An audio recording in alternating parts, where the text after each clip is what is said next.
हड़प्पा सभ्यता के animated video में आपका स्वागत है। तो चलिए शुरुआत करते हैं। दोस्तों, भारतीय संस्कृति विश्व की प्राचीनतम महान संस्कृतियों में से एक है। हमारे वैदिक रचनाओं के आधार पर हम भारतीय हमारे प्राचीन इतिहास को बड़ी गौरवता से विश्व के सामने प्रदर्शित करते हैं। लेकिन हमारी वैदिक संस्कृति से भी पहले हमारी भारत भूमि पर एक विकसित सभ्यता वास करती थी, जो अपने समय काल की विश्व की सबसे उन्नत और विस्तृत सभ्यता थी, जो भारतीय उपमहाद्वीप पर आर्यों के आगमन से पहले एक विकसित समाज का निर्माण कर चुकी थी, जिनके नगर विश्व के सबसे उत्कृष्ट रचनाबद्ध तरीके से बनाए नगर थे। विश्व की सभी ज्ञात प्राचीन सभ्यताएं नदियों के किनारे फली फूली और विकसित हुई, जैसे कि मिस्र की सभ्यता नील नदी के किनारे पाई गई, मेसोपोटामिया की सभ्यता दजला और फरात नदी के किनारे पाई गई और चीन की सभ्यता येलो नदी के किनारे पाई गई। वैसे ही भारतीय सभ्यता सिंधु नदी के किनारे पाई गई, इसलिए इसे सिंधु सभ्यता अथवा सिंधु घाटी सभ्यता के नाम से जाना जाता है।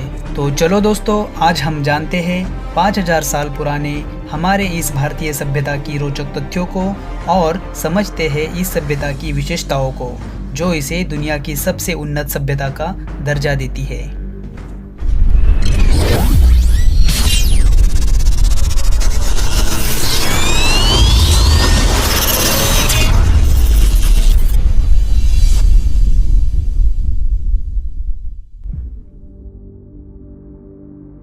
दोस्तों, सन 1826 में सर चार्ल्स मैसन नाम के एक अंग्रेज शख्स भारत के उत्तर पश्चिमी पंजाब क्षेत्र का दौरा कर रहे थे, जो कि आज के पाकिस्तान का पंजाब प्रांत है। उन्होंने वहां के हड़प्पा क्षेत्र में ज़मीन के नीचे दबे पुरातन अवशेषों का निरीक्षण किया और सन 1842 में लेख लिखकर सर्वप्रथम दुनिया के सामने इस बात को प्रदर्शित किया। उसके बाद सन 1853 से 1856 के बीच कराची और लाहौर के दरमियान जब रेलवे लाइन का निर्माण कार्य शुरू हुआ, तब रेलवे इंजीनियर्स बर्टन बंधु, जिनका नाम जेम्स और विलियम बर्टन था, उन्हें हड़प्पा में मजबूत ईंटों का पता चला। अति प्राचीन खंडहरों के अवशेष के रूप में प्राप्त इन ईंटों का इस्तेमाल उन्होंने रेलवे की पटरी के निर्माण कार्य में किया। उसके पश्चात सन 1856 में अलेक्जेंडर कनिंघम नामक एक अंग्रेज अधिकारी ने हड़प्पा का निरीक्षण करके मानचित्र बनाया। ये वही अंग्रेज अधिकारी थे जिन्होंने सन 1861 में भारतीय पुरातत्व विभाग की स्थापना की। सन 1921 में इसी भारतीय पुरातत्व विभाग के प्रमुख सर जॉन मार्शल के नेतृत्व में पहली बार हड़प्पा का आधिकारिक तौर पर उत्खनन कार्य प्रारंभ हुआ। भारतीय शोधकर्ता दयाराम साहनी ने सन 1921 में हड़प्पा का उत्खनन कार्य शुरू किया और सन 1922 में राखलदास बैनर्जी ने सिंध प्रांत के मोहनजोदड़ो में उत्खनन कार्य शुरू किया और दुनिया के सामने हड़प्पा के रूप में पहली बार सिंधु सभ्यता का रूप उजागर हुआ और इसीलिए आज इस पूरी सभ्यता को हड़प्पा सभ्यता के नाम से जाना जाता है। इस सभ्यता के ऐतिहासिक महत्व को समझते हुए भारत भर में अन्य कई जगहों पर इसके उत्खनन कार्य को गति मिल गई। भारत और पाकिस्तान जब आज़ाद हो रहे थे, उस वक्त तक इससे जुड़े 40 से 50 नगरों की खोज हो चुकी थी और आज तक इस खोज ने हमें लगभग 1500 नगरों से परिचित करवाया है, जिनमें से ज़्यादातर नगर भारत में पाए गए हैं, जिनकी संख्या लगभग 925 तक है। पाकिस्तान में पाए गए नगरों की संख्या 575 के आसपास है और अफगानिस्तान में 2 नगरों की खोज हो चुकी है। इससे आप समझ सकते हैं कि यह सभ्यता कितने विस्तृत क्षेत्र में फैली होगी। अब तक के उत्खनन के आधार पर इसके सीमा का निर्धारण अगर हम करते हैं तो हमें सबसे उत्तर में जम्मू कश्मीर से प्राप्त होता है मांडा नगर, सबसे दक्षिण में महाराष्ट्र में दायमाबाद, पूर्व में उत्तर प्रदेश का आलमगीरपुर और पश्चिम में बलूचिस्तान का सुतका गेडोर। कुल मिलाकर देखा जाए तो 13 लाख वर्ग किलोमीटर से भी अधिक क्षेत्र में यह सभ्यता फैली हुई थी। इसका उत्तर दक्षिण विस्तार 1400 किलोमीटर तक माना जाता है और पूर्व पश्चिम विस्तार 1600 किलोमीटर तक माना जाता है। इसकी तुलना हम विश्व की समकक्ष अन्य सभ्यता से करें तो मिस्र और मेसोपोटामिया की सभ्यता मिलाकर भी उससे 12 गुना बड़े क्षेत्र में हड़प्पा सभ्यता फैली हुई थी। इस सभ्यता के कार्यकाल के बारे में अलग अलग इतिहासकारों की अलग अलग राय है। सर जॉन मार्शल ने इसका कार्यकाल ईसा पूर्व 3250 से लेकर ईसा पूर्व 2750 तक माना।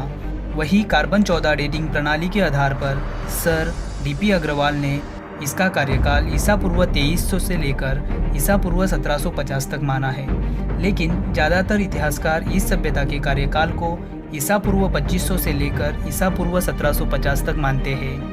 इस सभ्यता के मूल निर्माणकर्ता कौन थे, इसको लेकर भी विभिन्न मत सामने आते हैं। ज़्यादातर भारतीय इतिहासकारों का यही मानना है कि यह सभ्यता यही के मूल निवासी स्थानीय लोगों ने निर्माण की थी, जबकि मार्शल, व्हीलर, गार्डनर चाइल्ड जैसे विदेशी इतिहासकार कहते हैं कि इस सभ्यता के निर्माता सुमेरियन सभ्यता के लोग थे, क्योंकि दोनों सभ्यताओं में काफ़ी समानताएं हैं। इन इतिहासकारों के मत और मतांतर कुछ भी हो, लेकिन हम भारतवासियों के लिए यह गर्व की बात है कि हमारे देश की यह सभ्यता अपने समय की सबसे उन्नत सभ्यता थी। इसके जैसा नगर नियोजन तत्कालीन दुनिया की अन्य किसी भी सभ्यता में नहीं पाया गया है।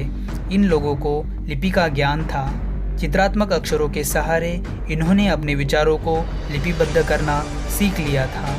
इन्होंने तांबा और टीन को मिश्रित करके कांस्य धातु के निर्माण की कला अवगत कर ली थी। उत्खनन में मिले अवशेषों के आधार पर यह पता चला है कि ये लोग मापतोल करना जानते थे। इन्हें मिट्टी से बर्तन, औजार और खिलौने बनाने की कला अवगत थी। इन्हें गणित का ज्ञान भी अवश्य होगा, तभी इन्होंने रचनाबद्ध और विशाल भवन बनवाए थे। इनकी ईंटें प्रमाणबद्ध थी। लगभग सभी जगहों पर मिली ईंटें सम प्रमाण में पाई गई है, जैसे इन्हें एक ही जगह पर बनवाया गया हो। पाकिस्तान के सिंध प्रांत में मिला मोहनजोदड़ो नगर इस सभ्यता का सबसे बड़ा और सुनियोजित रचनाबद्ध नगर है, इसलिए इसे हड़प्पा सभ्यता की राजधानी के रूप में भी देखा जाता है। मोहनजोदड़ो अपने आप में ही एक अद्भुत नगर था। इस नगर के बारे में हम अलग किसी वीडियो में विस्तृत रूप में जानेंगे।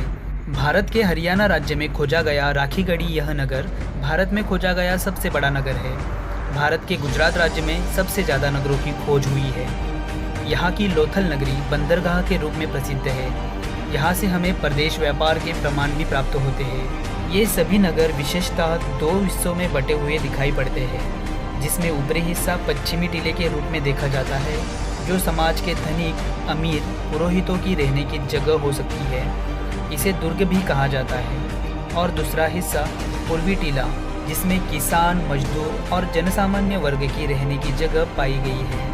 यह हिस्सा नीचे की तरफ पाया गया है। ऊपरी हिस्से में ज़्यादातर बड़े और पक्के भवन और सार्वजनिक वास्तु पाए गए हैं, जिन्हें ऊंचे तटबंदी से संरक्षित किया गया है। इसकी तुलना में निचले हिस्से में छोटे और कच्चे ईंटों से बने मकान दिखाई पड़ते हैं, जो तटबंदी से संरक्षित भी नहीं है। इन सभी नगरों में एकमात्र नगर ऐसा पाया गया है जो दो की जगहों पर 3 हिस्सों में विभाजित है। इसका नाम धौलावीरा है, जो गुजरात राज्य में स्थित है। इसमें मिला तीसरा हिस्सा पूर्वी और पश्चिमी टीले के बीच में स्थित है, जो मध्यमा के नाम से जाना जाता है। यह व्यापारी वर्ग के लिए बनाया गया क्षेत्र मालूम पड़ता है। हड़प्पा सभ्यता के नगरीय रास्ते विशेष रूप से प्रशंसनीय है, क्योंकि वे नियोजनबद्ध तरीके से एक दूसरे से समकोण में काटते हैं। रास्तों की इस पद्धति को ग्रिड पद्धति कहा जाता है। मुख्य रास्ता 10 मीटर तक चौड़ा पाया गया है और उससे मिलने वाले अन्य रास्ते 3 से 4 मीटर तक चौड़े पाए गए हैं। सभी के घरों के दरवाजे मुख्य रास्ते की तरफ न खुलते हुए गली में खुलते दिखाई पड़ते हैं। हर घर में कुआं, स्वच्छता गृह और जल निकासी के लिए नालियाँ मिलती है, जो मुख्य नाली से जुड़कर खराब पानी को शहर से बाहर ले जाती है। यह सभी नालियाँ ऊपर से ढकी हुई दिखाई पड़ती है। गुजरात के धौलावीरा नगर में लकड़ी की बेहतरीन नालियाँ पाई गई है, जो आज भी सुस्थिति में दिखाई देती है। यह सभ्यता विशेष रूप से अपने सामूहिक स्नानगृह, सभागृह, विशाल अन्न भंडार और गोदामों के लिए प्रशंसनीय मानी जाती है। इनके खान पान में गेहूँ, जौ, तरबूज, खरबूजा, खजूर, राई, सरसों, तिल और कई जगह पर चावल आदि धानों के प्रमाण पाए गए हैं। सजने संवरने के लिए यह लोग सोना, चांदी, हाथी के दांत, शंख, सीपी, मनके से बने आभूषणों का इस्तेमाल करते थे। इनके वस्त्र सूती, ऊनी और कढ़ाईदार पाए गए हैं। दोस्तों, हड़प्पा सभ्यता की आज तक की खुदाई में कहीं भी अस्त्र शस्त्र जैसी लड़ाई से जुड़ी सामग्री नहीं पाई गई है। जिससे यह प्रतीत होता है कि यह सभ्यता शांतिप्रिय सभ्यता थी जो व्यापार और विकास में विश्वास रखती थी। इनकी लिखी चित्रलिपि को पढ़ पाना आज तक इतिहासकारों के लिए संभव नहीं हो पाया है, लेकिन जब यह लिपि को पढ़ा जाएगा तब इस सभ्यता से जुड़े बहुत से राज खुल जाएंगे। शायद वह राज हम भारतीयों के लिए और भी गौरवान्वित करने में। उम्मीद करते हैं दोस्तों आपको ये दी हुई जानकारी बहुत पसंद आई होगी और इसके लिए देखने के लिए आपको तहे दिल से धन्यवाद। और आशा करते हैं आपके पास पड़ोस में जो भी इस तरह के पुरातात्विक स्रोत हैं उनको साइट को जाकर आप वहाँ पर ज़रूर देखेंगे, ताकि हमारे अतीत के गौरव को देखकर आप खुद को गौरवान्वित करें कि हमारी सभ्यता दुनिया की सर्वश्रेष्ठ सभ्यताओं में से एक थी। और आने वाले समय में और भी हम ज़्यादा वीडियो ऐसे ही अपलोड करेंगे। उसके लिए चैनल को शेयर और सब्सक्राइब करें। थैंक यू, धन्यवाद।